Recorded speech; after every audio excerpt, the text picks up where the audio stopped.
Good evening, listeners, brave navigators of the enigmatic and the concealed. Have you ever felt the pull of the unanswered, the allure of the mysteries that shroud our existence?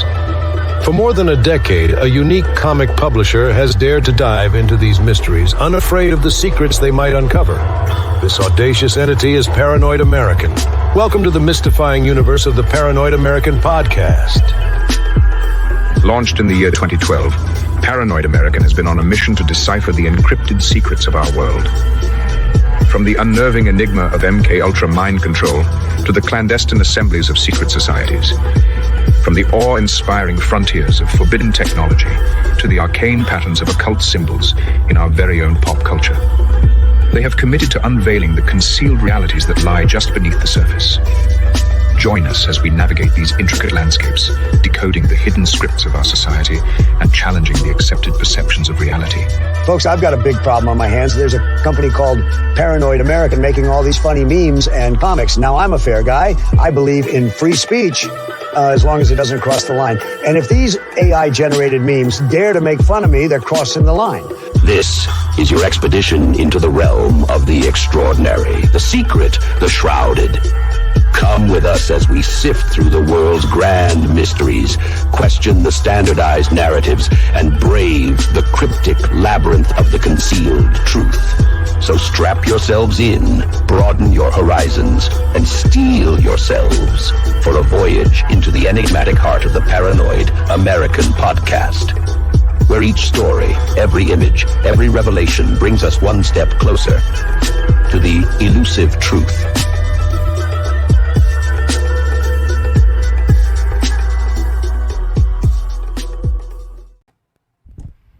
Got another one today. It's gonna be an interesting one. I just want to give a quick shout out to Sam Tripoli because he put me on to Austin Peard.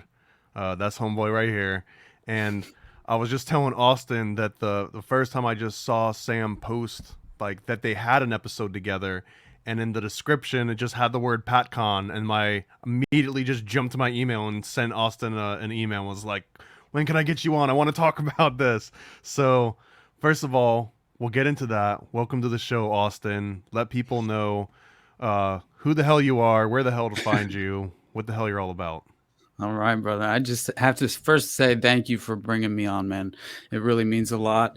I followed your work for a while. I saw you had like Gordo from those conspiracy guys on, and I love him. I've loved his podcast for forever. I saw you had Monica on as well, and I love Monica Perez. She's great, man. I love the way that she kind of represents more of this open-minded ANCAP style of philosophy and approach towards a lot of the work that she does. And I just appreciate like her perspective in general. It's fun to listen to. But and she brings receipts too. That's she parts. comes ready. Yeah, most definitely. But she comes correct for sure.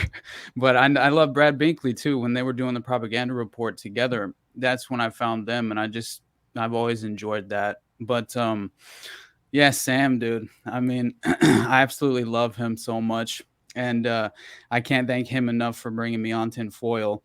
But honestly, I just saw him at one point. He had tweeted about Ruby Ridge as if he didn't, know the whole story on it. And I thought, what a perfect opportunity it would be, because I think I only started my podcast called the Underclass podcast in April of this year. And pretty much I've spent like 10 years like in this truther community, I guess you could call it.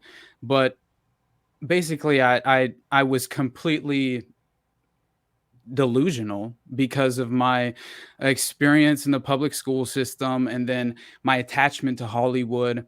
I was very just misinformed and completely seduced by cultural Marxism subconsciously without knowing it.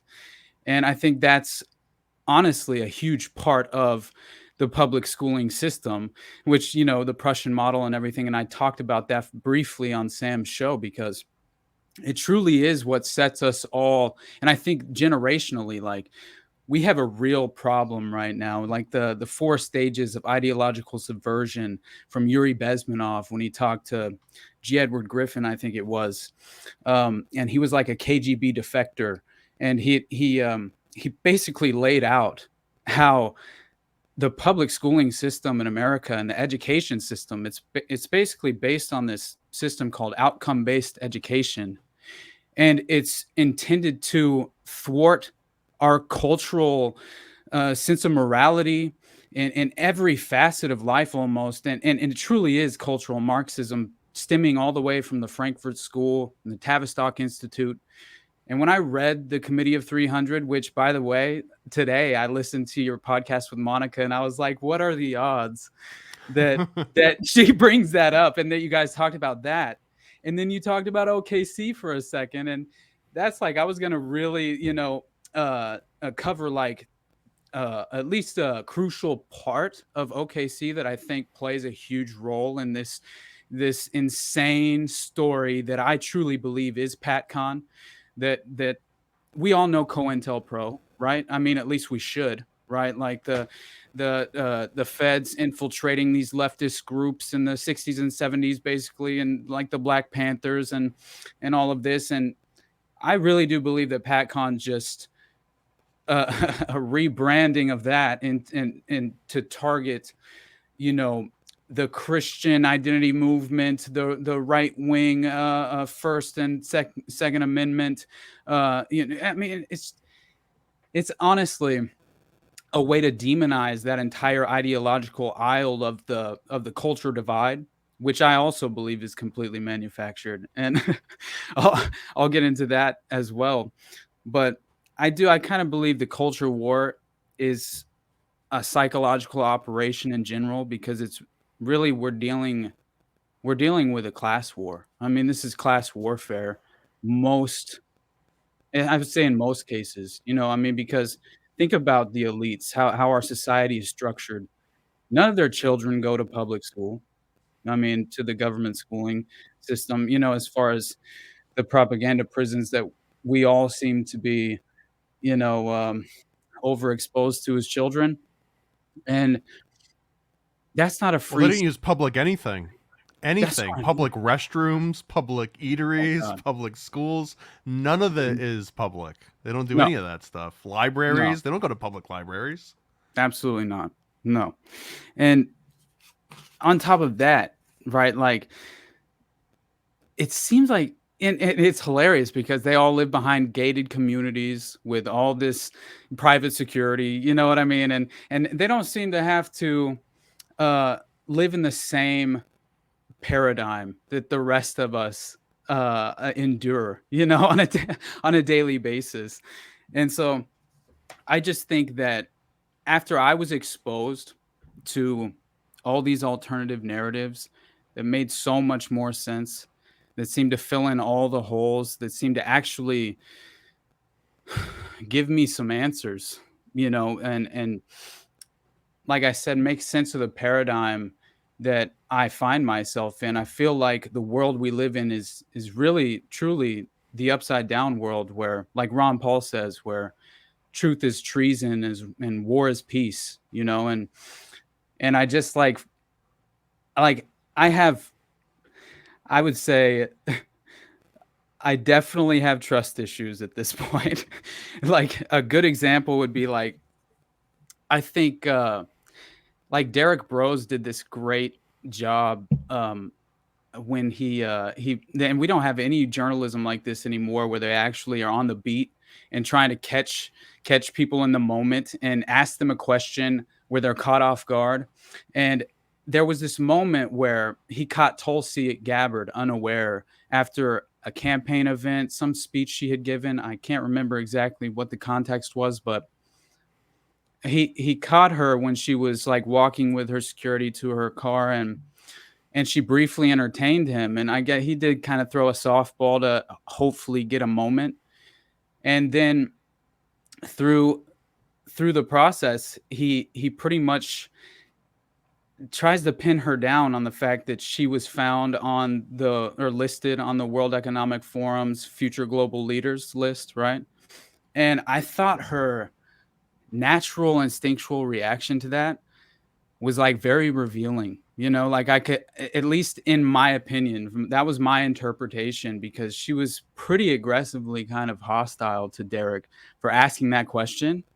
And I already, you know, thought that she was morally corrupt on a lot of different things. I thought that she was a little bit of a psyop in general as well, just because, you know, these people, they'll come out and they'll be good on certain things, almost as like a tactic of seduction, you know, to try and woo us in to entertaining the idea that this system isn't entirely designed to have some sort of dirt on every person that's allowed to participate in the game, right? And I think that goes for Vivek as well. No matter how much I appreciate some of the things that he, like, for example, what he said yesterday on, I think it was yesterday, but recently on CNN when they literally wouldn't let him speak, but he was talking about how the feds were involved in January 6th and how, you know, they ran an entrapment operation, which was the Gretchen Whitmer hoax of the Michigan governor being kidnapped or whatever. And I mean, even 3 of those guys were acquitted, right? Like he said. And I just thought it was insane that the way that they were stepping on, they would not let him speak on this. But I don't really see that. Like, to me, it almost makes me feel like there's always some type of strategy at play to bring into the fold these fringe ideologies, including the truthers, right? Which I don't know your perspective on QAnon, and I thought, like, from day one, it felt like a psyop to me, but at the same time, you know, that doesn't mean that there's no value at all or whatever. But it did really feel like, how can we bring in this huge sect of individuals who don't participate in the system, who are basically unplugged, and they can't stomach this in its current environment. So here, let us give them an element of what they so desperately want, right? To, like I said, seduce them into believing that there's some hope left in, like, saving the current system, right? And I hate to, you know, I hate to be so negative, you know, and it does sound negative because it does feel like what I'm saying is that there's no hope. But honestly, I just think that we have to be very careful with who we put faith into. I don't even believe in democracy as a structured system, you know, and of government, because it's clearly just like the tyranny of the majority. And I don't really trust the majority, you know? And so as an individual, and I do believe that the cultural Marxism aspect of all of this really has a massive effect and implication on why so many people are subconsciously playing into the collectivist nature we're all basically preconditioned to embrace, right? This collective, we are supposed to, and the public schooling system, like I keep mentioning, I really do think it's intended to break the individual down and force us into this collectivist nature, because individually we have to be responsible for our own actions, right? There's no one else to blame. You know what I mean? And I think that morally, it's the only way to approach society philosophically, you know. But you know, I digress. Honestly, I get off on tangents on the Prussian model of the public schooling system, because it's really designed to break us, you know, break us of our individuality, break us of that sense of liberty and prosperity that we should all just subconsciously desire naturally, right? And I think we do. But I think There's so many levels of trying to root that out of us, root out those beautiful natural instincts that most of us, I think, have. I mean, at the very least, I always felt instinctually, I I just I had an issue with authority, and I always have. And so it's very difficult when I was going through school, because the biggest issue I had was when things didn't make sense, I would need it to be explained thoroughly. And and so typically that didn't go well, right, in that environment. But and I love how, like, Michael Malice, he wrote the Anarchist Handbook, and he's done a lot of decent um, work in, like, the anarcho-capitalist community and stuff. But he basically kind of puts it like, the only time that we ever are in an environment where we're faced with, like, violence and, like, like, like consider how you went to public school, right? Oh yeah. Yeah, how often were there, like, you know fights, right? But and I understand, like, we should be able to we should be able to exist around each other as children as well. But you know what I'm saying, right? Like, they are propaganda prisons to indoctrinate us into the current system, right? In almost every aspect of life. You know what I mean? I mean, I'd go a step further and say it's like a Pavlovian mind control tool where they are quite literally compartmentalizing your thinking process so that you separate the concept of art from the concept of math, from the concept of science, and you're never taught them in unison ever. It's almost like art and music have nothing to do with math. Those are two different courses. And not only are they different courses, there is a literal bell that rings that tells your brain, okay, you're no longer in art mode, you're now in math mode. And you even walk your ass from one side of the building all the way to the other side of the building. So yeah, I'd say it's even a step further than propaganda. It is Most literally definitely. making sure that your brain doesn't know how to communicate with itself, because that's what they're there for. They're there to tell you how your brain needs to communicate with itself. Right. Social engineering, right? Like that, like I said, once I read about the Tavistock Institute and the Committee of 300 and Chatham House, and all these different presidents that have basically been selected, out of an elite few that, and it's all been done out of, like, the city of London and all these.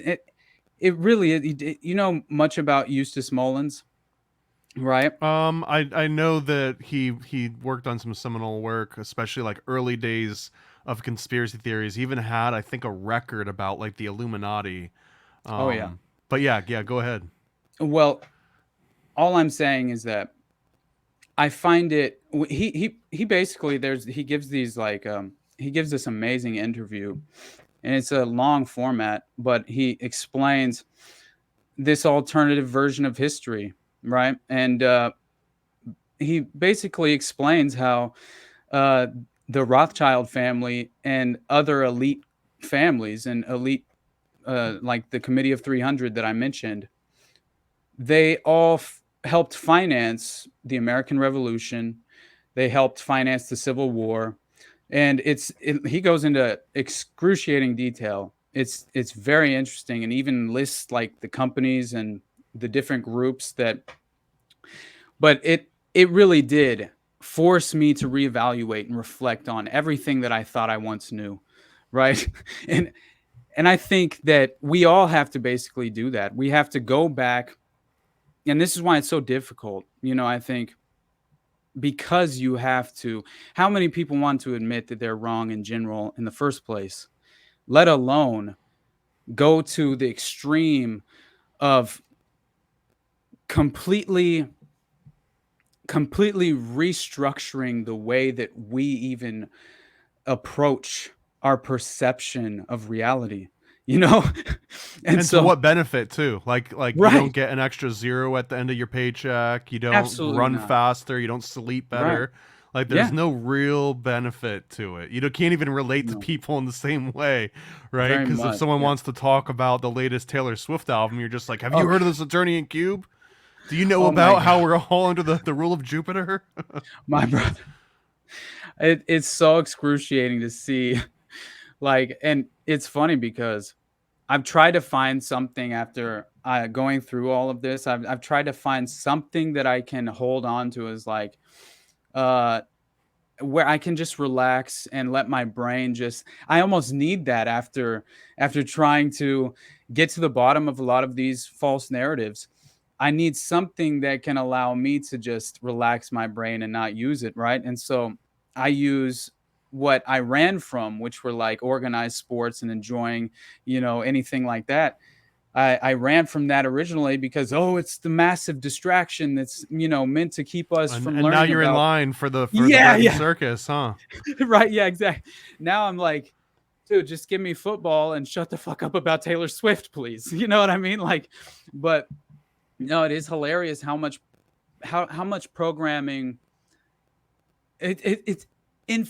I mean, once you're aware of it, I guess you see it everywhere, right? And it makes it it reinforces everything. It really does. But it's just like the extent, like during COVID, it really it really just overwhelmed all organized sports because they're massive businesses that were on the take and by all these big pharmaceutical companies and so it was just kind of insane to see, right, like all these athletes like uh claiming they're getting the COVID shot, you know what I'm saying, on live television and you're just getting this guilt trip constantly, right?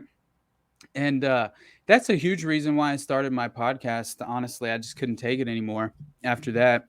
And I had for a long time wanted to just try and redirect the knowledge that I had acquired that convinced me that all these narratives were a whitewash, were a psyop typically. And it's crazy because PatCon, it it really was like, and it just went underground, I feel like, after Oklahoma City. But especially when you have like Janet Reno, Eric Holder, Merrick Garland, all the usual suspects that covered up Oklahoma City, right? I mean, they had the incentive, and Eric Holder specifically, he later on showed back up in the Obama administration to help cover it up again then after a PatCon operative became a whistleblower and revealed all this information to Jesse Trinidad. And so Eric Holder makes a reappearance in the Obama State Department Right, to Fast and then, Furious. yes, dude, to then exactly. Well, And he's to a then gun guy. He knows guns. the ATF gun walking scandal. And so he came back just for that cover up. And I have it in detail here in a little while. Honestly, I should probably get into this at some point, but but at the same Well, time, I want to take baby steps for anyone that has no idea what PatCon is, and yeah, because there's a lineage. So let me right, state my understanding of this because I'm a Rube from the outside looking in, and I mentioned that my main knowledge of PatCon at all comes from this one book called Aberration in the Heartland of the Real: The Secret Lives of Timothy McVeigh, by Wendy S. Painting. And you can even see there's proof that I got it a while ago and read this thing. And this book rocked my world for so many different reasons. And I'll put a comment for this thing down in the description. But this book was introduced me to the concept of PatCon, which I had never heard of before, but it also provided this like little key shaped like missing puzzle piece that all of a sudden connected PatCon as this like the thing that's like growing outwards and turning into this like Frankenstein's monster, but then Ruby Ridge, which leads to Waco, which leads to Oklahoma City, and then this kind of in a long way leads to QAnon. Like there's some steps in between that we're skipping, but and it feels like QAnon's like the modern version of PATCON, but just like the American Gladiator, like Mountain Dew version of PATCON, whereas like the original PATCON was like grandma's good old home cooked, PATCON versus the, Walmart branded Mountain Dew version. So that's my very crude way of describing it, but take me through like what is PATCON? How does like why do we even care? Why do we even how come I don't know about it already? Like if it was something I should care about, I would have heard about it now, right? Right. So this is to shine a light into this kind of like mentality that is behind PATCON. So during the congressional inquiry following the ATF siege of the Branch Davidian complex in Waco, Henry Ruth was one of the 3 independent reviewers from the U.S. Treasury Department that testified that the ATF needed good publicity. With its appropriations hearings a week away, a successful raid this size would produce major positive headlines to counter the ATF's reputation as a rogue agency whose debacles blackened the reputations of other agencies. And it would scare the public just enough about fringe groups to create political pressure on Congress to increase its budget, right? And I just thought, what a great lens into the way these agencies and these intelligence agencies, man, they need to be abolished. I really believe they prop up the most violent, the most destructive. I do believe that, yeah, there are always individuals in some of these agencies that their heart's in the right place. They, some of them, they really mean well, but the intelligence agencies are really what prop up the most violent, destructive black markets that exist in all of global society, right? Human trafficking, sex trafficking. I mean, I believe the CIA is behind the Finders and the Franklin scandal. I mean, it's when you know that that's what government's capable of, and that, yeah, I can't paint with such a broad brush to where every individual in these agencies are responsible, and there are many who are completely diabolically opposed morally and become whistleblowers because they can't stomach the reality. And that's why we're blessed with at least having some evidence that we can point to that can prove the depths, the moral depths that some of these sociopaths are capable of exploiting, and then just the aspect of government of compartmentalizing such, I mean, just such despicable crimes, right? That people can still go to sleep, okay at night, right? Like, I mean, they can somehow justify it in their minds that it's not them that are solely responsible. But I just find that crucial as a concept for, I think, a lot of people who don't spend a lot of time in these in these just really abstract and dark crevices of, what I mean, of society, they aren't quite aware of what's possible, and I think that that's very important because there's a lot of concepts that I never even entertained until I was exposed to some of these lines of inquiry. But so PATCON is an acronym for Patriot Conspiracy, right? And it was a covert FBI operation that didn't just secretly infiltrate right-wing domestic extremist groups. The real objective in PATCON had been to seed infiltrators and to incite these fringe groups to violence. They even created fake militia groups like the Veterans Aryan Movement, as well as running entrapment-based sting operations, like what happened to Randy at Ruby Ridge, right? So the official narrative claims that PATCON began in 1991, but would only last until July 15th, 1993, 6 months after the disastrous siege of the Branch Davidian compound in Waco. But it seems like, and by the way, there's this journalist right now who's just doing amazing work on basically how PATCON never ended and was driven underground after OKC, like I said. And they still had all these different Aryan groups, all these neo-Nazi groups. His name's Ken Silva, by the way. There's a new series, and I mentioned it a little later on, and as far as its relationship to PATCON, because he did this. There's this series of articles on Headline USA, I believe, Headline News USA, something like that, and it's about how it's called the Fed Files, and it's pretty much explaining and detailing how through these different lawsuits and FOIA requests, there are these Aryan movements, these Aryan groups, these neo-Nazi fascist groups, supposedly, that basically there's enough evidence to claim that they not only were infiltrated by all these feds, but they were founded by the FBI, right?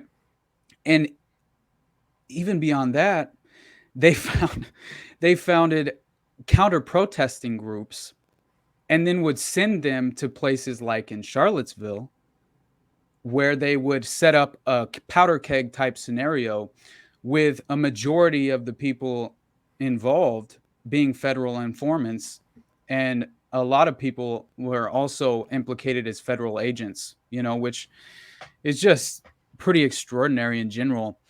But it does make a lot of sense. They're the only ones that showed up for rehearsal the first time. I think they're the only ones that are allowed to do it for the real event.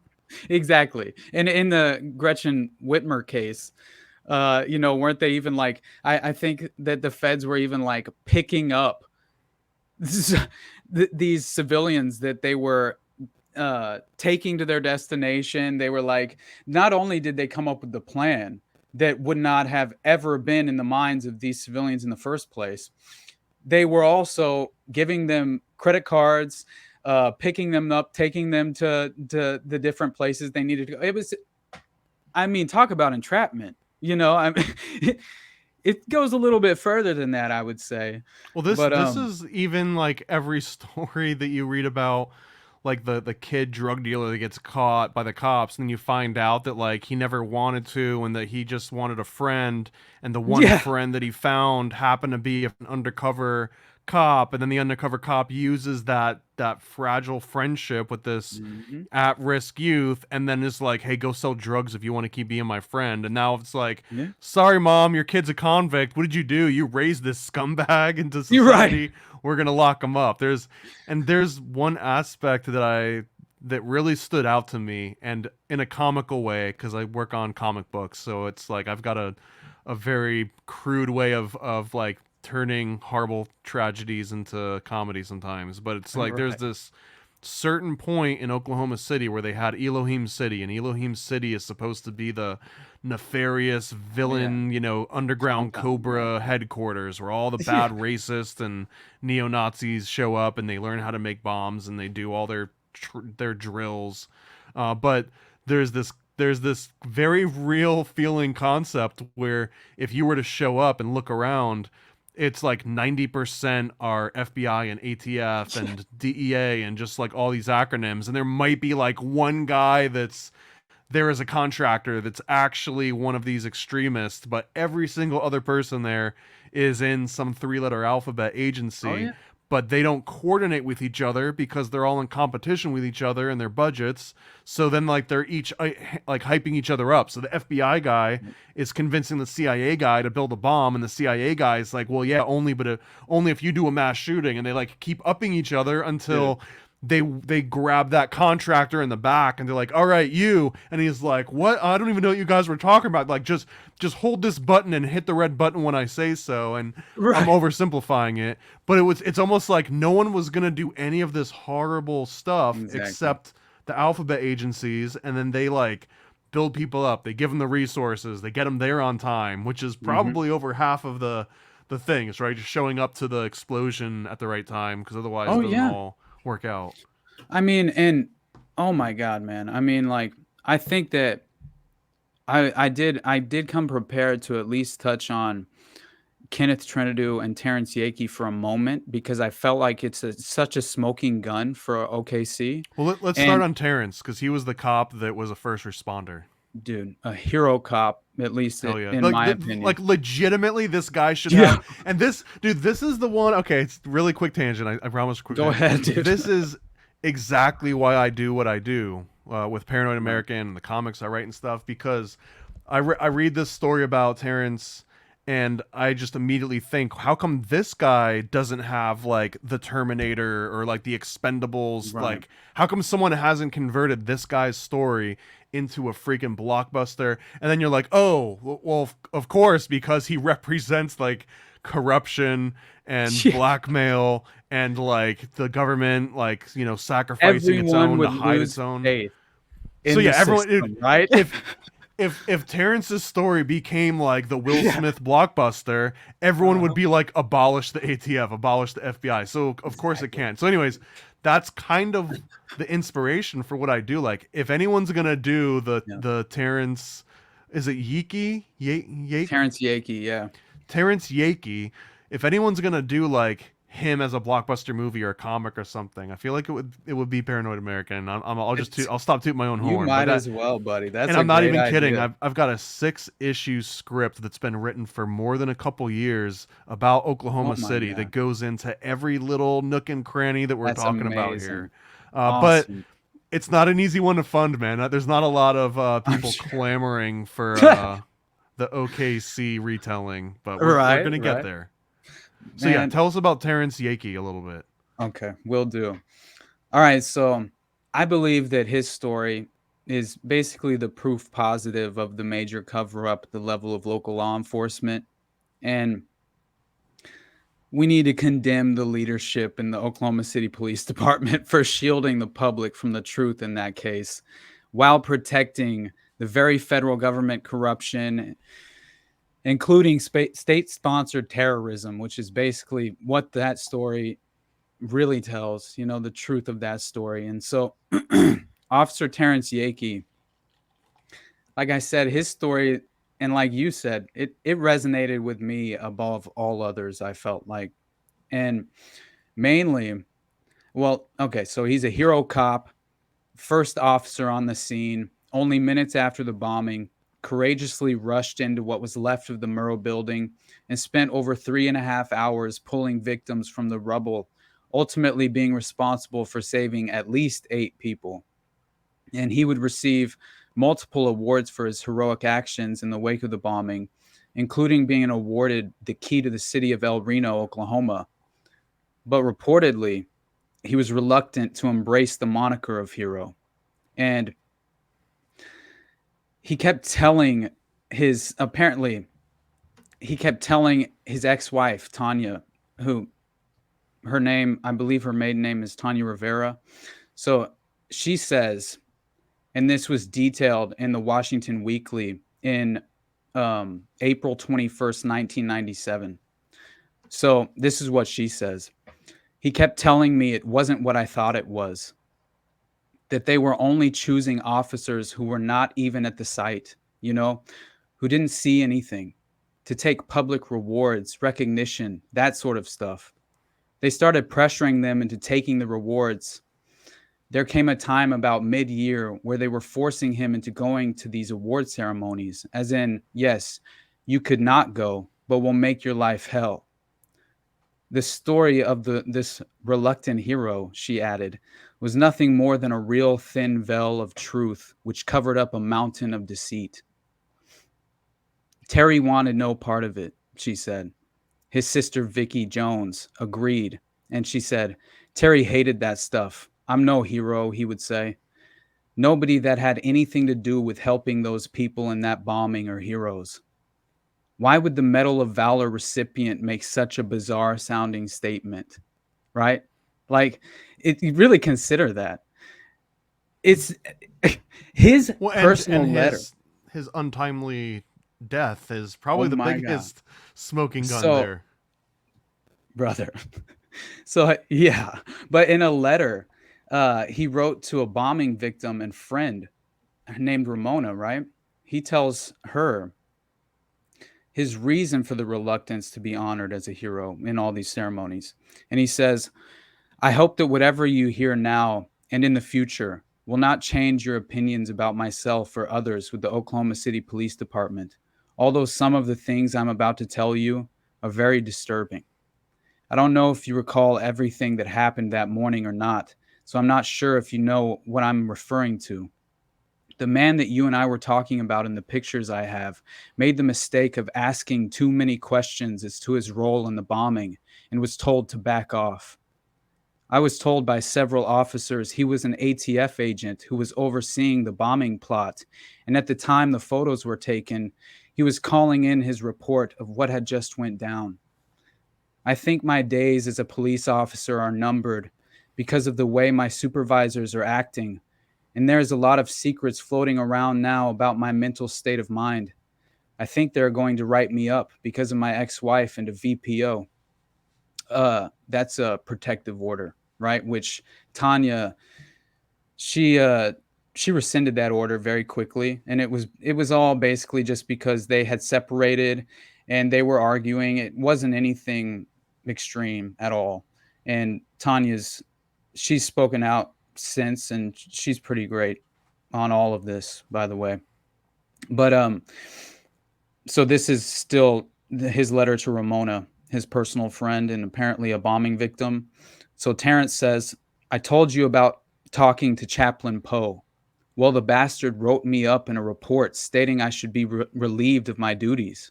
I made the mistake of thinking that a person's conversation with the chaplain was private, which, by the way, might have cost me my job as a police officer. A friend at headquarters told me that Poe sent out letters to everyone in the department.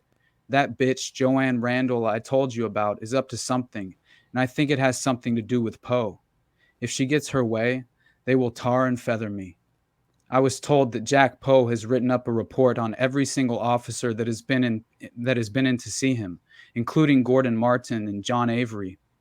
Knowing what I know now and understanding fully just what went down that morning makes me ashamed to wear a badge from Oklahoma City's police department. I took an oath to uphold the law and to enforce the law to the best of my ability.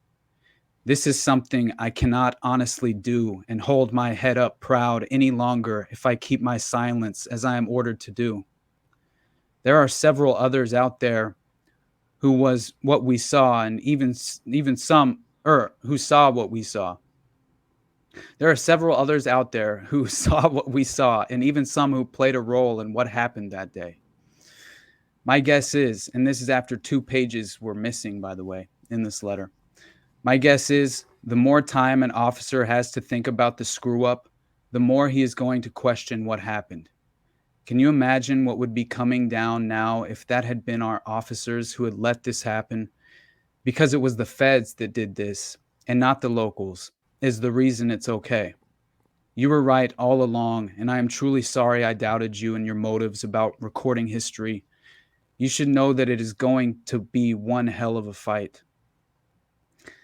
Everyone was behind you until you started asking questions, as I did, as to how so many federal agents arrived at the scene at the same time. Luke Franey, a BATF agent who claimed he was in the building, was not in the building at the time of the blast. I know this for a fact. I saw him. I also saw full riot gear worn with rifles in hand. Why? Don't make the mistake as I did and ask the wrong people. I worry about you and your young family because of some of the statements that have been made towards me, a police officer. Whatever you do, don't confront McPherson with the bomb squad about what I told you. His actions and defensiveness towards the bombing would make any normal person think he was defending himself, as if he drove the damn truck up to the building himself. I'm not worried for myself, but for you and your group. I would not be afraid to say at this time that you and your family could be harmed if you get any closer to the truth. At this time, I think for your well-being, it is best for you to distance yourself and others from those of us who have stirred up too many questions about the altering and falsifying of the federal investigations reports.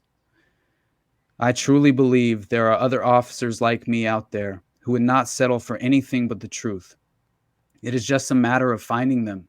The only true problem, as I see it, is who do we turn to then? It is vital that people like you, Eddie Smith, and others keep asking questions and demanding answers for the actions of our federal government and law enforcement agencies that knew beforehand and participated in the cover-up. The sad truth of the matter is that they have so many police officers convinced that by covering up the truth about the operation gone wrong, that they are actually doing our citizens a favor. What I want to know is how many other operations have they had that blew up in their faces? Makes you stop and take another look at Waco. I would consider it to be an insult to my profession as a police officer and to the citizens of Oklahoma for any of the city, state, or federal agents that stood by and let this happen to be recognized as anything other than their part and participation in letting this happen. For those who ran from the scene to change their attire, to hide the fact that they were there, should be judged as cowards. If our history books and records are ever truly corrected about that day, it will show this and maybe even some lame excuse as to why it happened. But I truly don't believe it will, from what I now know to be the truth. Even if I tried to explain it to you the way it was explained to me, and the ridiculous reason for having our own police departments falsify reports to their fellow officers, to the citizens of the city, and to our country, you would understand why I feel the way I do about all of this. I believe that a lot of the problems the officers are having right now are because some of them know what really happened and can't deal with it. And others, like myself, made the mistake of trusting the one person who we were supposed to be able to turn to, only to be stabbed in the back. I'm sad to say that I believe my days as a police officer are numbered because of all of this. And that was his letter to Ramona. Well, and it wasn't just his career, but he ultimately, so finish us off. Right. So shortly after the bombing, Yeakey appeared at his ex-wife's, Tanya's. About 2 weeks before his death, he'd come into my home at strange times, said Tanya. 2:30 in the morning, 4 in the morning, unannounced, trying to give me life insurance policies. He kept telling me we needed to get remarried immediately, or me and the girls would not be taken care of. I mean, why would a guy tell you to take a life insurance policy knowing damn well it wouldn't pay for a suicide? He obviously knew he was in danger. Yet Officer Terrence Yeakey was not the type of person to easily show his feelings, and he didn't want to tell his family anything that might get them hurt. Apparently, I guess she tried, like she begged him one night. She tells this story that he came in one night right before his death, and he almost told her this, like how she describes it, that he would I've felt this before in my life, where like you're so desperate you want to tell somebody something, but shit, the consequences were never what the consequences were for Terrence. But either way, what an amazing person, because he didn't tell her, you know what I mean? And I think it was basically because he felt that it would lead to her potential demise. Who knows? But I'm speculating. But he did supposedly go to her house, like she said, super early in the morning, one of the last nights that she ever saw him. And he sat down on the couch with her, and he just she said more than 3 or 4 times he almost told her, and then he just couldn't do it, and he just sobbed and then left. And I was just like, fuck, man, like that, just like, whew, you know, this whole thing with Terrence was really tough for me. Like Kenneth is bad enough, you know, because it pulls in Jesse, but thank God it did. It felt like a twist of fate, you know, like the universe gave us. They gave us something. They gave us a win out of this, and it's dark as hell.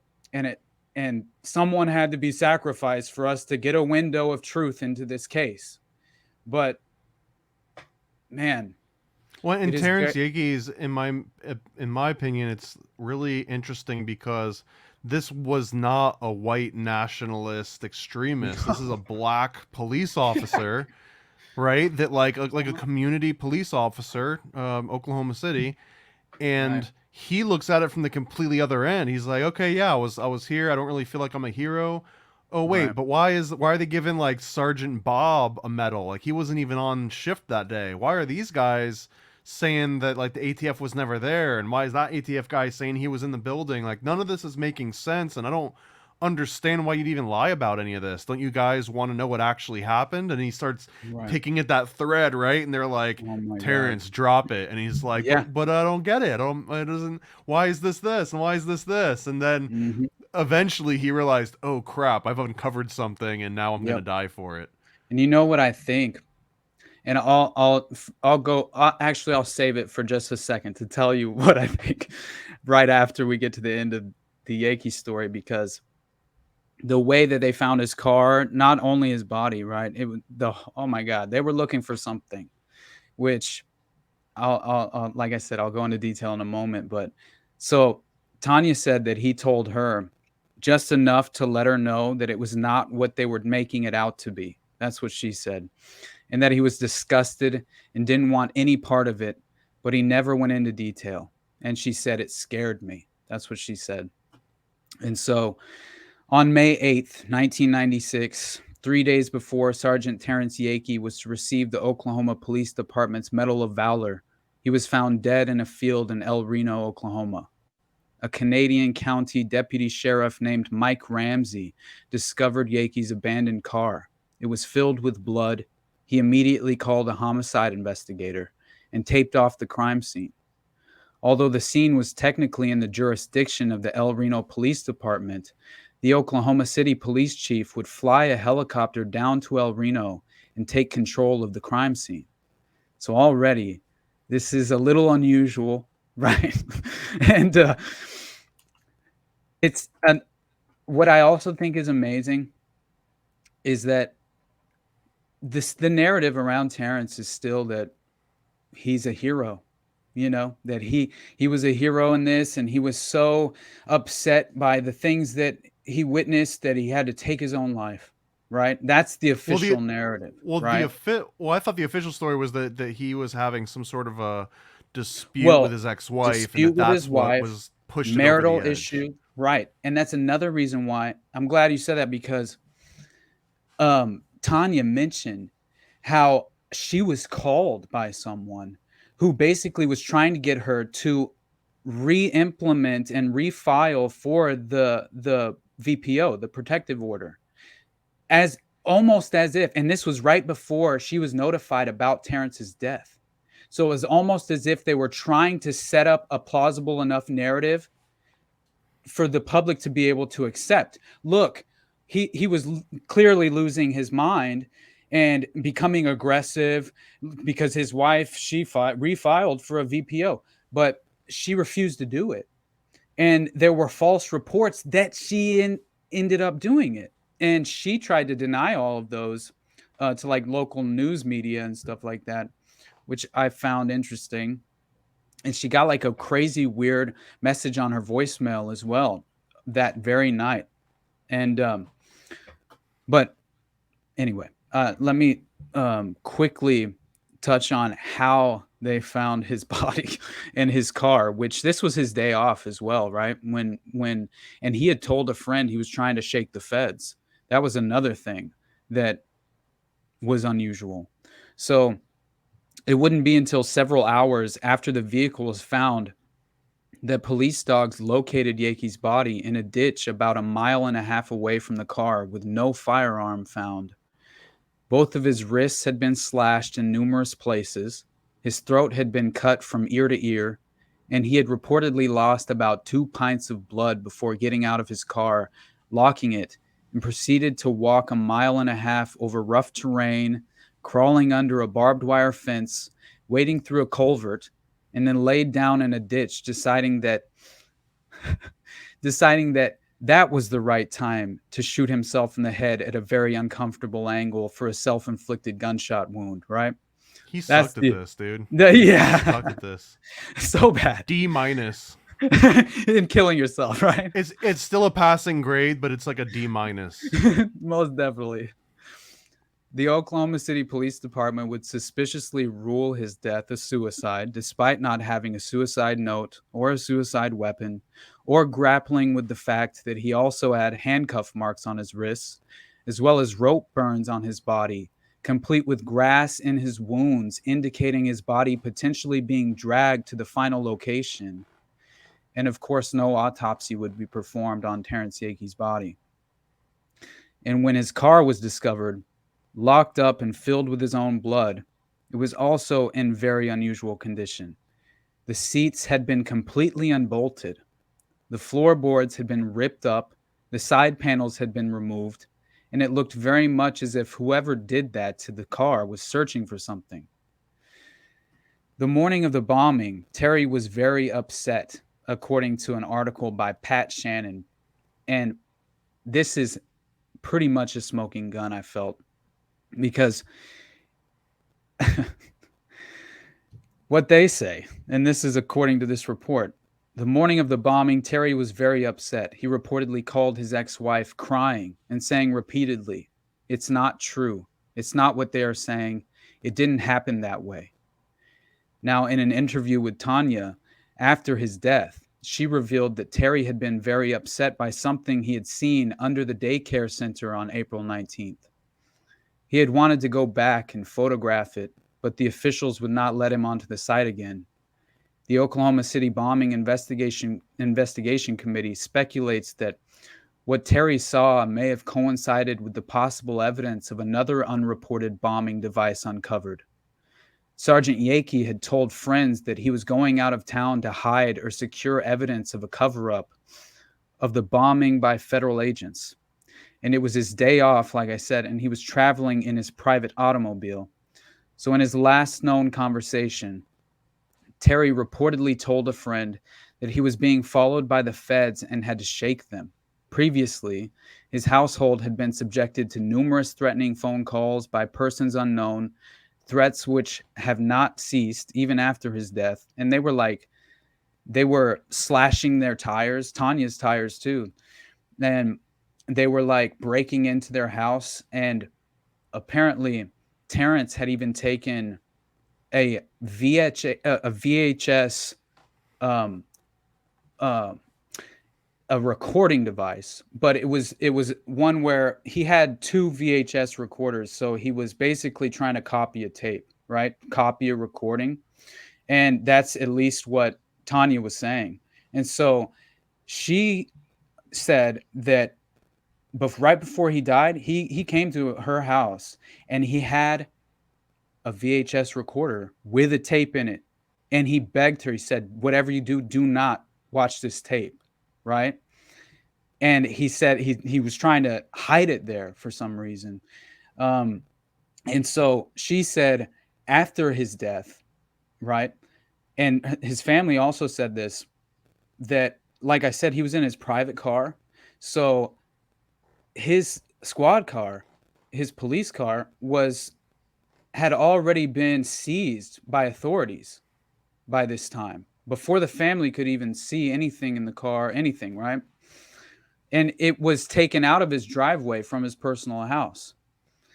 And so pretty much what they were saying is that, and well, I have to say that Tanya also mentioned that before he was even reported dead, that her house had been broken into and that very VHS recording device with the tape in it had been stolen. Was the only thing in her entire house that went missing, right?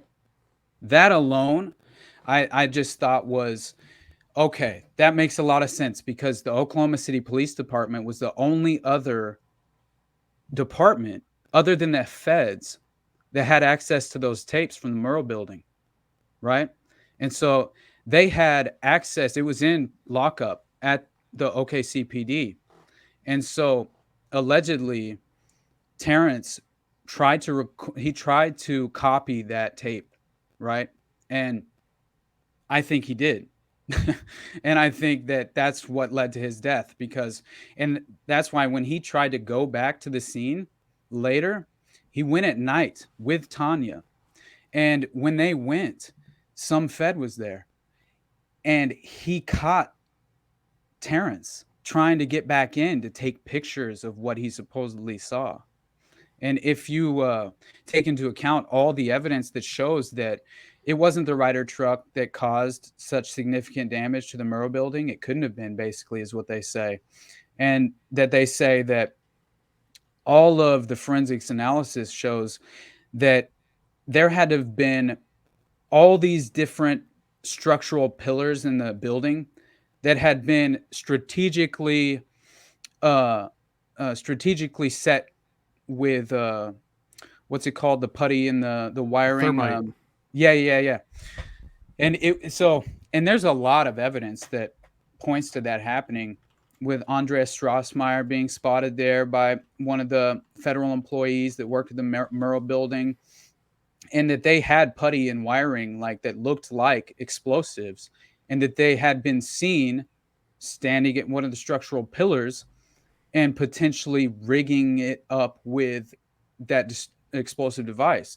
So pretty much, I think, at least just a broad overview, I mean, it seems like that whole building was meant to come down. And I have seen reports that the Whitewater scandal files were, at least all the files on the CIA had, or whatever agency it was that was in, there was a subcommittee that was investigating the Whitewater scandal at this time. And apparently all their documents had been recently housed and moved to the Murrow building. And that, along with all these other reports of potentially this whole building was intended to come down, that makes more sense to me, right? Like, and it also makes sense that when it didn't actually go the way they planned, that's why the feds came in and shut down the rescue operation. But it literally, so, and witnesses claimed this, that agents came in, called off the rescue operation only to seize the cameras that were still intact, right?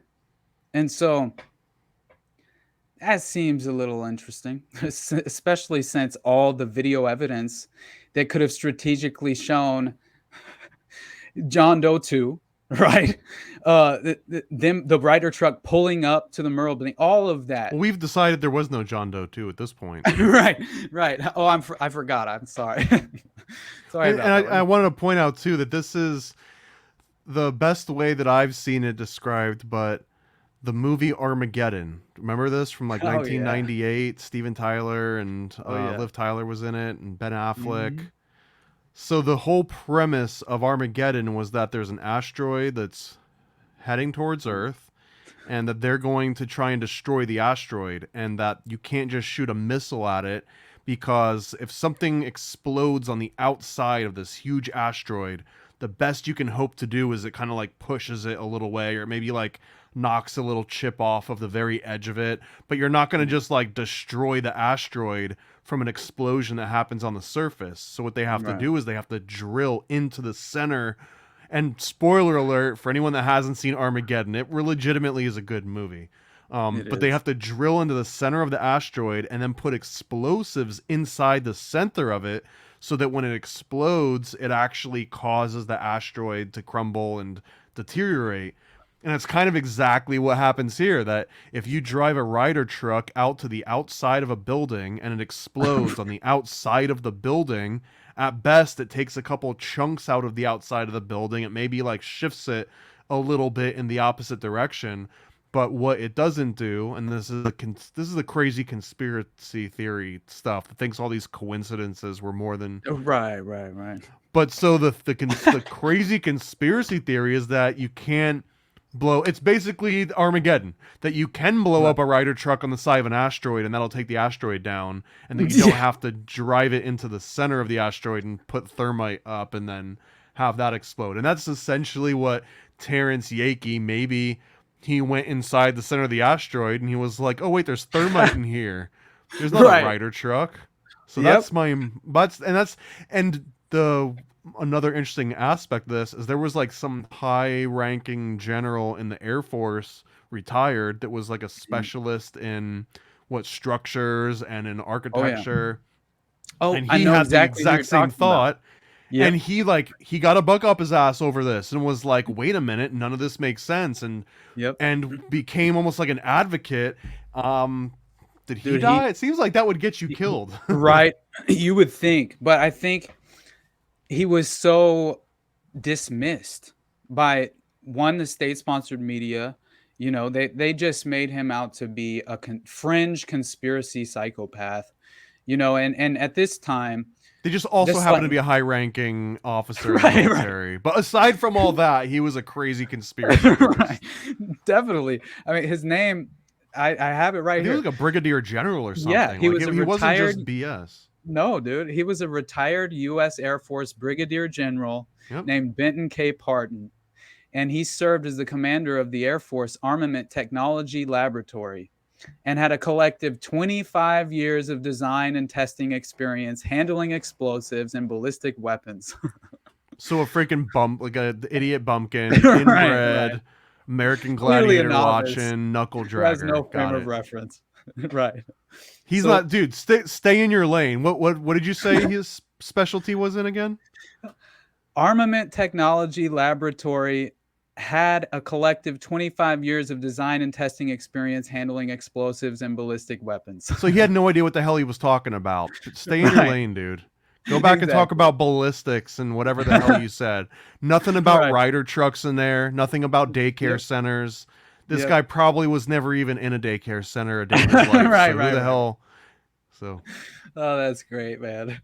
So he, like you said, though, he did become an advocate. He sent letters addressed to members of Congress and later even prepared an official report on the bombing of the Murrah Federal Building. And it was dated July 30th, 1995. And that's when he submitted it to the U.S. Congress, but which made it a matter of congressional public record. And in that report, he destroys that narrative.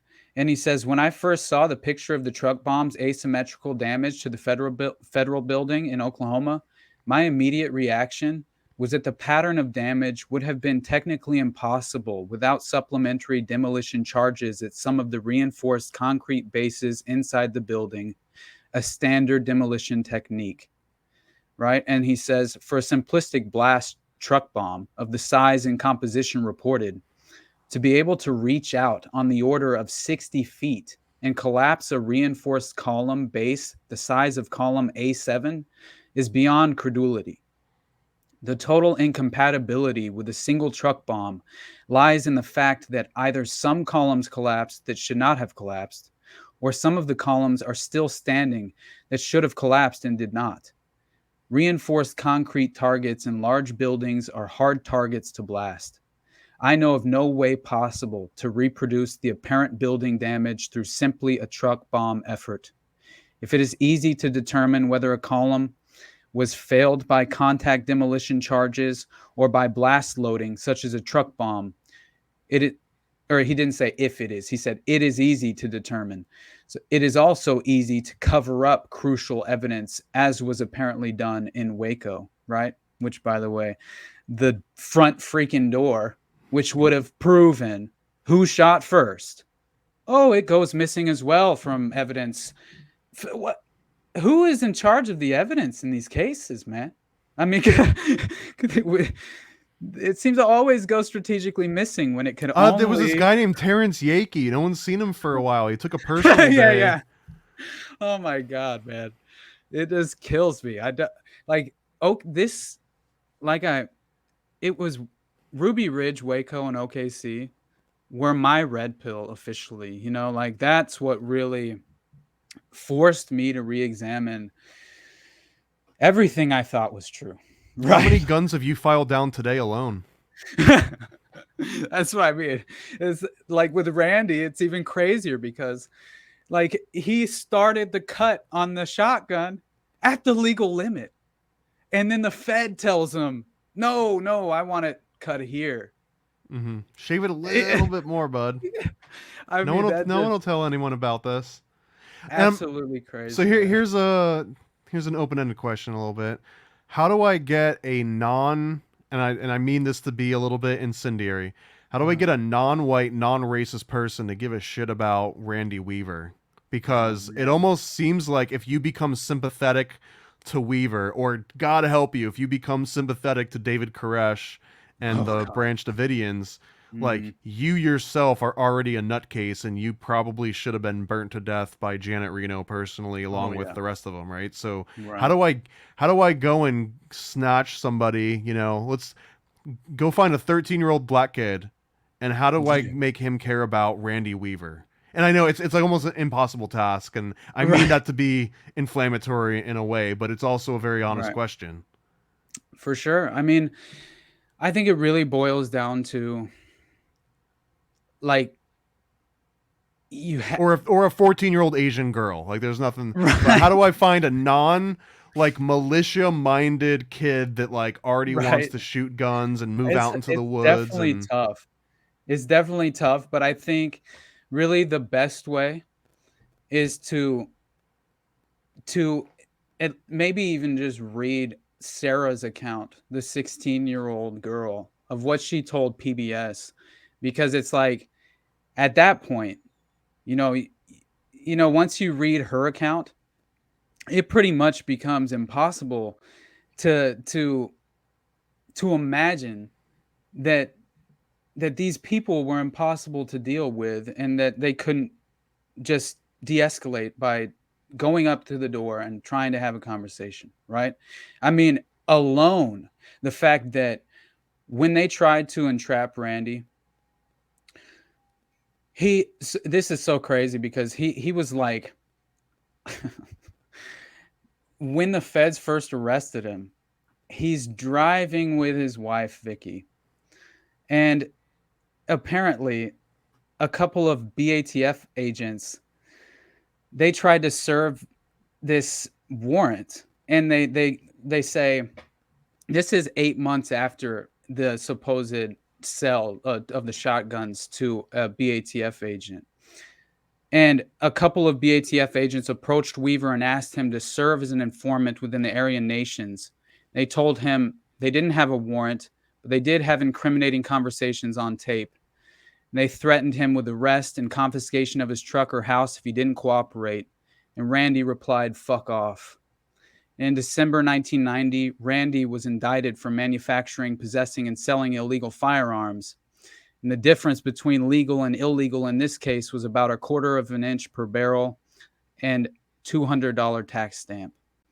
So this is the part that is so crazy that I think anybody would have a problem with, because it implicates character alone of Randy and Vicky. And on January 17th, 1991, that was the trial. So it's messed up. They posed as a couple, these BATF agents, and it was January 17th, 1991. 2 of these agents posed as a couple having engine trouble with a pickup truck hauling a camper, stopped on the 1-lane bridge leading to the Weaver property. Randy and Vicky stopped to help, right? They get out. "Hey, what? You need any help, man? What can we do for you?" I just thought that alone was, oh yeah, they're terrible people. You shouldn't even be able to have a conversation with them. They must be tunneling their property with an arsenal ready to attack. And I think also, like, a lot of it has been the claim that he's a white separatist, right? And so that's led a lot of people to just basically chop it up to he's a Nazi, and so it's made it a lot easier for people to not care about Randy Weaver and Ruby Ridge, right? Like you were saying. But once you get into the evidence, like, you find out they weren't like acting out against racial minorities in any way, like that's not, as far as any of the evidence that I found, that's not how they were behaving. All they wanted was to be left alone. It sounds like he gave it a shot. Like he went to a couple, kind of like Timothy McVeigh did. Go to, no, like, for he sure. tested it out. He dipped his toe in, but then was like, this might not be for me after all. Right. Well, it turns out that when he went there to that one, it was an Elohim City type situation where it was like this they claim it was an Aryan meeting, right? Is what they claim. And apparently, what had happened was that Randy was friends with this guy that had gone to this meeting, and so apparently he had only gone to one of them, which I thought was interesting, right? And he never went back, and that was the one meeting he was introduced to a Fed. Now it's possible that he maybe went to other meetings that, and I'm just talking about the one that was at this specific compound. But from what I saw, it looks like his first and only appearance at this meeting was so on February 28th, 85, Randy and Vicky. Well, it's hard to tell this because pretty much all of this came onto the radar of the feds whenever he had like this pissed off neighbor named Kennison, who they had gotten into legal dispute over property boundaries, and Kennison got pissed off and sent all these letters, threatening letters to all these different like even the president, claiming that Randy wanted to assassinate the Pope and President Reagan was a part of those letters. It's such a crazy story. Like he wrote the FBI, Kennison did. Terry Kennison was his name, and it was over a $3,000 land deal. And so he apparently lost the ensuing lawsuit to Randy and was ordered to pay Weaver an additional $2,100 in court costs and damages. And so it pissed him off so bad that he writes letters to the Federal Bureau of Investigation, the Secret Service, and the county sheriff, in which he alleged that Weaver had threatened to kill Pope John Paul II, President Ronald Reagan, and Idaho Governor John V. Evans. And this is what like I said, officially brought Randy onto the FBI's radar for the first time. And so in January 85 is when the FBI and the Secret Service launched an investigation into allegations that Weaver had made threats against Reagan and other government and law enforcement officials. And in those letters, this disgruntled neighbor, Terry Kennison, he also told the Secret Service that Weaver was a member of Aryan nations and that he had a large weapons cache at his residence.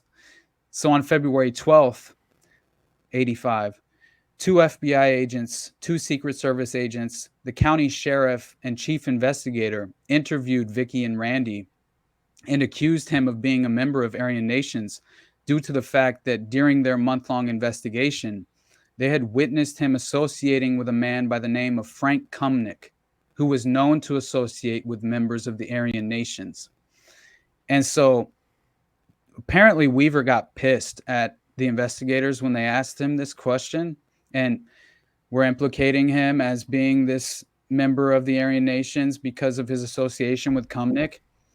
And he like aggressively denied it and said that he told investigators that neither he nor Cumnick were members of the Aryan nations, and described Cumnick as, he specifically said this, that he was associated with the covenant sword and arm of the Lord, outright denying any of the allegations of the government, and the government filed no charges. But I just thought it was weird because similar to Elohim City, but not exactly the same, because yeah, I mean, I get it. It looks really bad. You're going to a meeting at a compound with where a bunch of Aryan nations groups are attending. But it turns out. Have you had the donuts and coffee though at those places? Right. It's like next level. They only use the purest ingredients. Right. So they apparently were like staunch believers in Christian identity movement, right? And this had like some off-centered beliefs, you know what I mean? Like most definitely. But we're talking Turner Diaries area. Yeah. I mean, it. They did believe that they were basically white separatists. They, as far as I can tell, they weren't white supremacists, actively. They seemed to be white separatists, but I guess they also believed, as a part of this Christian identity movement, and specifically Vicky and Randy, that the true descendants of the tribes of Israel are the modern nationalites of Europe, that today's Jews are imposters, and that Yahweh has fierce punishment planned for sinful America and its Babylonian occupational government. So basically, Zionist occupied government scenario, right? Zog. And I guess Christian identity believers claim to live by Old Testament laws to be the true heirs of Israel. And many or most are, like I said, separatists, which you can argue that, the difference, unlike white supremacists, they simply say they want to live apart from the other races if they so choose, rather than persecuting or subjugating them. So again, I feel like at the very least, if there's no evidence that they were actively committing violence, and then I certainly won't lump them into that category, right? Which has most undoubtedly happened, right? Which is why, like we said, it's been so easily, swept under the rug and never really in consideration as severe human rights violations, right? But I think it also does something that was really of primary concern at the time for just the establishment in general, which was to basically demonize the right-wing Christian philosophy, ideology, right, in general, because it is very much First Amendment, Second Amendment, prioritization. As far as most of the time, they do fall on that side of the political spectrum, right? And so it seemed to me like another convenient way to demonize this ideology, right? If you in any way embrace any of these beliefs, then you're basically a Nazi, right? And I think that that's not very helpful, not at all, as far as if you're actually trying to root out real white supremacists and real Nazis who want to commit violence. I mean, that's kind of not going to help, right? What's crazy though is that in the 80s and the 90s, it actually took being like, look, this guy's actually been to like an Aryan meeting, and then it was like, yeah, but I didn't like it, I didn't go back. But now it's like, look, this guy liked this post 2 years That's ago. what I mean. And now it's like it's the same accusation, right? Right. And I didn't take long, right, to escalate to that extreme. And I think that was a part of what I was trying kind of hinting at, was that this Ted Kaczynski, like, really the origins of PATCON with Ruby Ridge, Waco, and OKC, this set into the minds of definitely the American public, right, that we have this terrifying prospect of a white supremacist problem, and domestic terrorism is a real threat in our society, right? And I don't think that's the case, man. I mean, it doesn't seem that way. It seems like almost all of these groups are either founded by feds, who always seem to be the ones introducing the violent plots, right? And not just that, funding them, right? And escalating in them in every single way.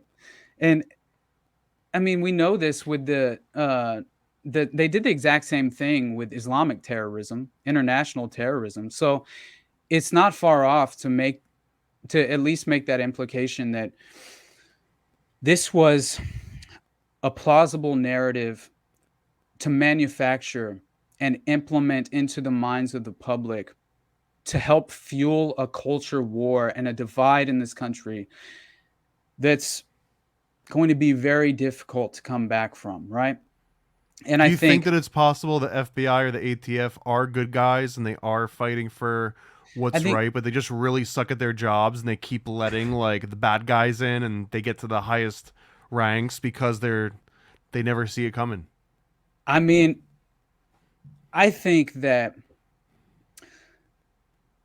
I think that basically these agencies, yes, you have good intentioned agents, that individuals within these agencies, like I mentioned, that they're morally sound, they mean well, their intentions are pure, they want to truly and honestly investigate these crimes and try and keep them from happening.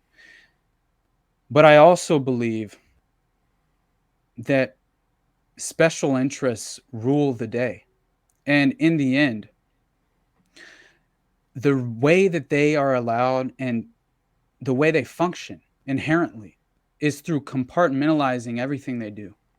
And so they know which agents to put on what case, I'm sure, right? I think the leadership is always compromised, almost, because they only ever perpetuate and facilitate cover-ups in from my experience, right? And so it doesn't seem like we're relying on whistleblowers. We're relying on a minority because you have, like I said, this collectivist team mentality. It's like tribalism, right? Where it's like now they're a BATF agent and that's their team, right? And so on Ruby Ridge, when the U.S. Marshals lost one of their own and their own blood was introduced into the game, it caused a violent reaction, right? Which, say what you want about that. Those people will typically they typically react in that way, right? And so for me, I just see it as you have so much of this where through breaking down that individualism that I mentioned earlier, now your ultimate priority is what's best for the team, and so it's no longer, like they don't view the average citizen as one of theirs, right? Like, not at all. And so I don't, at least all you have to do is point to what they said to a reporter at Waco, where legitimately one of the FBI agents told one of the reporters, and it perfectly exemplifies like the mentality.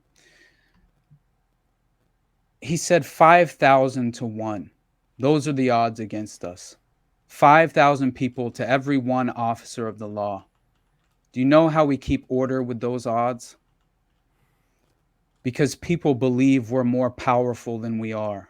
We project strength, and the people believe in that strength.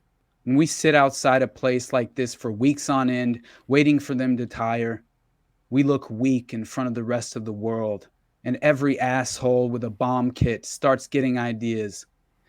This is more than a situation now. This is a symbol. Are we the kind of agency that coddles cop killers? Right? And I mean, 76 Branch Davidians were murdered that day alone, that final day, including 28 kids, right? Children. So that mentality justifying such blatant atrocities, I mean, it's just, honestly, it's the human rights violations don't even begin to explain what the hell happened at Waco, And so it's hard for me. Of course, I'm not going to claim that every single individual within these agencies are to blame, but I don't believe that they're helping anything, in my opinion, right? I don't. I think that these agencies should all be abolished. And like I said, I don't even believe in democracy. I believe it's, tyranny of the majority. And I think we all need to reject the collectivist nature of cultural Marxism, right? And it's plaguing our society, right? And people don't realize that they've been indoctrinated into that belief subconsciously. It's It's the structure of our system, right? And so it really is like Yuri Bezmenov said, the 4 stages of ideological subversion, because it's affecting us on every side of the aisle. Doesn't matter what, even these conservatives, they look a lot more like communists these days, man. I mean, it's like they don't understand modern economics. They really don't. It seems that way. It seems like they aren't able to interpret the Federal Reserve central banking system and the creature from Jekyll Island that, has completely destabilized our economic system to this boom bust cycle that we can't recover from. And all we do is suffer from inflation, which is just another invisible tax on the dollar. And I mean, so when we've been significantly pushed to such a degree, more and more Marxist, right? Like I said, the conservatives have subconsciously embraced Marxism, and they don't even know it. It's a sad state of affairs. But so I don't think that if the ATF if the FBI, right, and if the FBI and the CIA are going to cover up pedophile rings, right? Our show's sponsored, by the way. Today's show is sponsored by pedophile rings. So just tread carefully, please.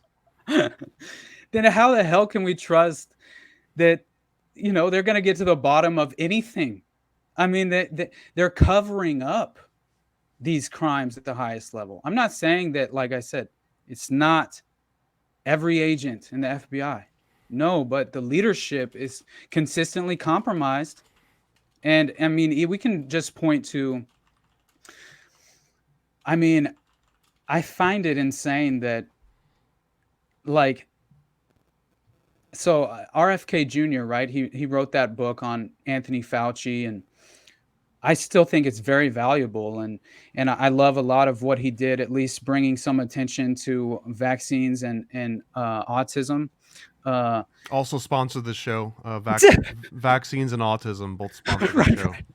Right. But it's like, then I come to find out, and that one, he was in Epstein's Black Book and on the flight logs. Also a sponsor of the show. I hate. Or did they set you up to just drop all the sponsors? I appreciate it though. I'm sorry, bud. I'm sorry. No, but it's absurd, right? Because apparently his, let alone he's been to the island, right? So his ex-wife, apparently this is Richard Booth has reported on this recently. He's a great journalist, but he's done a lot of wonderful work on OKC, actually, specifically. But anyway, he mentioned recently how RFK Jr.'s ex-wife basically discovered his perverted sex diary and then was found hanging, deemed a suicide, right? And so after she crawled under a barbed wire fence, and right. It's eerily similar.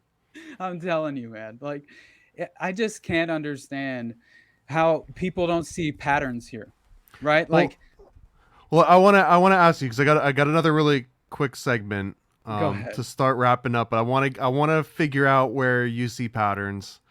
So I've got a segment that I'm just gonna state something, and you're gonna tell me 0 to 10 how much you agree with that statement, right? So 0 means you don't agree, and 10 means you do agree. Okay. Simple enough? Simple enough. All right, let's rock this. Hey, conspiracy buffs, I double dare you to take some PCP, the Paranormal Conspiracy Probe. On your marks, get set, and go! Okay. These are specially tailored for this particular episode. So 0 to 10, Timothy McVeigh was sheep dipped. 10, 11. That's agree, right? Yeah. Yeah. 0 to 10, Vicky Weaver was shot on purpose and Randy was mocked over it. 11. They picked rabbit and dolphin noises at Waco for a specific reason. 10. Yeah, I would say yes. 0 to 10, they knew the tank would set fire to the compound in Waco. No doubt in my mind, 10.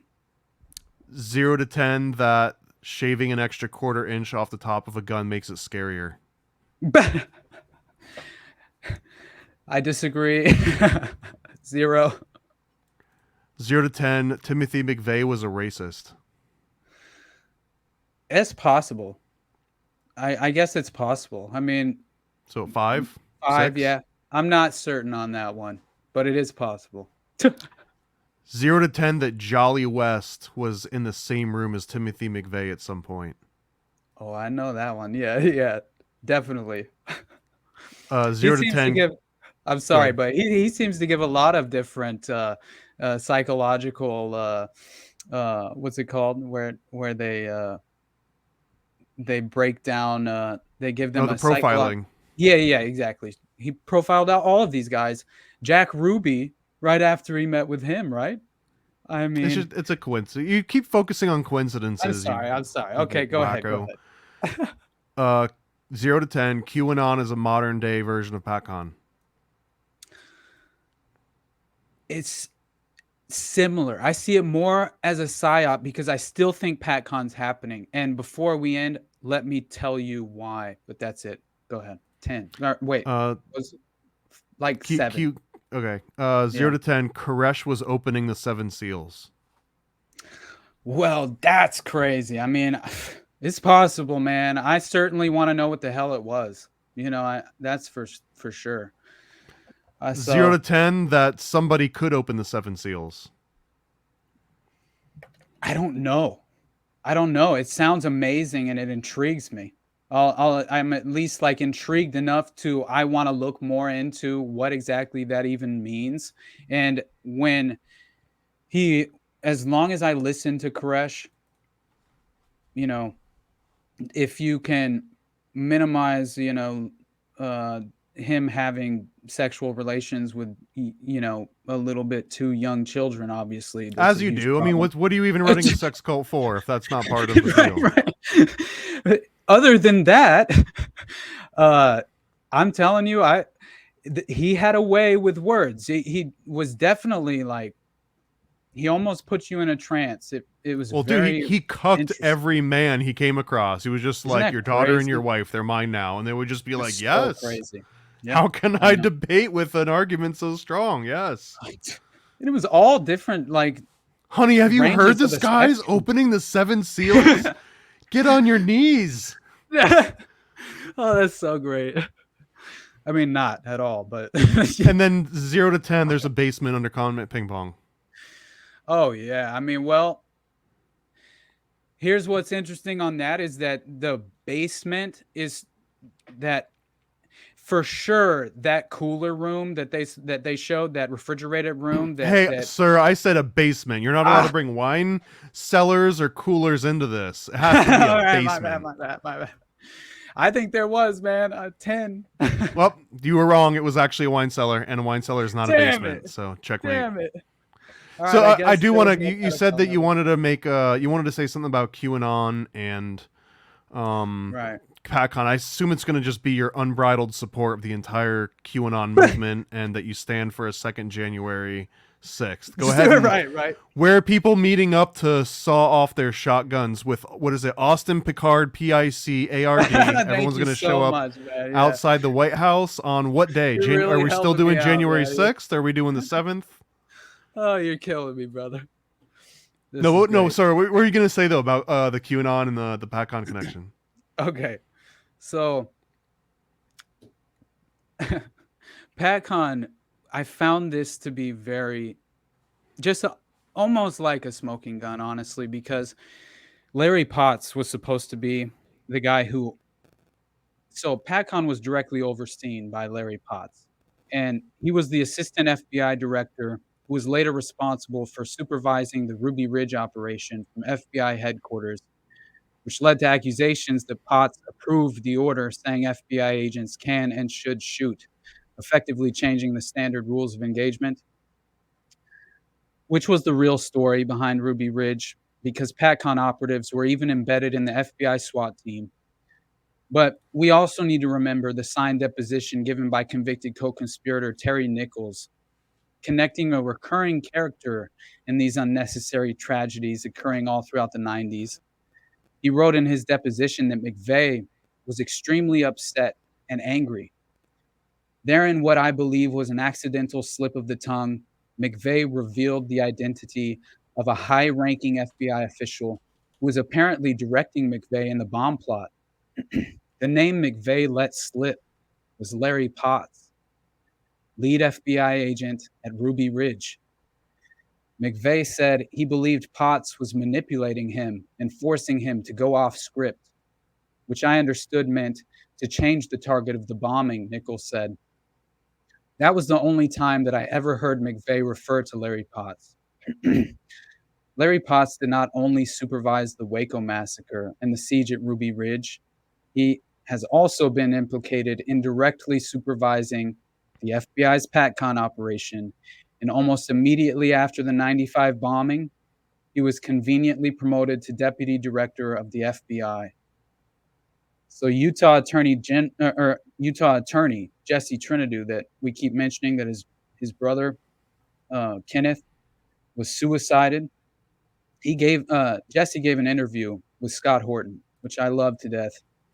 He doesn't believe in the New World Order, but he's so good on all the anti-war stuff that we need him to fight against the wars anyway. But he interviewed Jesse in like 2011, and they still have it on the Wayback Machine. I think at dissentradio.com is where it was. But anyway, that's when Jesse really like outed PATCON by saying, he really outed him through his lawsuits and FOIA requests. But he says, as I pursued this over the last 16 years and lots of lawsuits and fights with the FBI, who, by the way, tried to indict him 2 separate times for his probing into the case on obstruction charges, right? But he like covered his ass to the nth degree, and they never could come through or follow through with those charges. But it basically shows that the FBI and the Department of Justice can do whatever the hell they want with no accountability. But so Jesse claimed in this interview that I stumbled across an operation that the FBI called PATCON, PATCON. And the FBI began to distance itself from PATCON when I was probing. And they said it was just a simple operation where they were going to infiltrate some militia folks in Alabama who had stolen some night vision goggles from a military base and were selling them. But it was clear to me that PATCON was bigger than that, much, much bigger. And there were PATCON operations going on all over the country. They referred to them as PATCON Group 1, PATCON Group 2, PATCON Group 3. Apparently, it went on throughout the 90s because here last summer, I received a phone call. So this is in 2010 from a fellow who said that I've been seeing what's been posted on the internet from your FOIA lawsuits with the FBI. He said, you have all the pieces, but you just haven't put them together. And I said, what do you mean? He said, well, you just don't see the picture. And so he came to see me, and I directed him to Newsweek magazine and to some other reporters. He had been one of the top undercover operatives for the FBI and PATCON for almost 10 years. He had infiltrated some 23 groups. He started out believing it was the right thing. He wasn't, so many of these informants are people who are caught in the act of committing a crime and are forced to go undercover for the FBI. He did it voluntarily because he thought these hate groups, what they described to him as hate groups, were dangerous.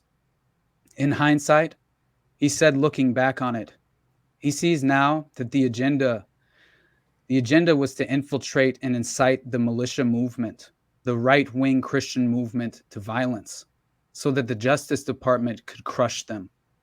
He said that Ruby Ridge was a PATCON operation. He said that Waco was a PATCON operation.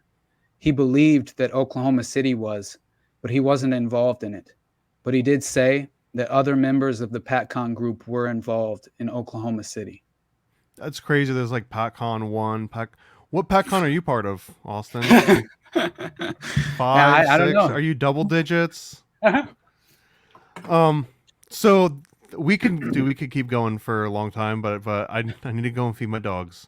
It's okay. But I want to wrap this up on a light note. What do you think is the silver lining from Oklahoma City bombing and the daycare being destroyed and babies dying? Where's the silver lining? Man, that's hard. There's always silver lining, isn't there? I think the silver lining is that we have clear evidence, and clear enough evidence to point to, in my opinion, that proves the cover-up taking place, right? The suicides of Terrence and Kenneth, like those alone, you know, like I said, like with Kenneth, man, it's so sad that happened to their family, but it like that is the silver lining, that Jesse was pulled sideways into the Oklahoma City bombing and had no intention of solving shit to do with it. And because he loved his brother so much, because they're moral people, right? They seem to be principled people, right?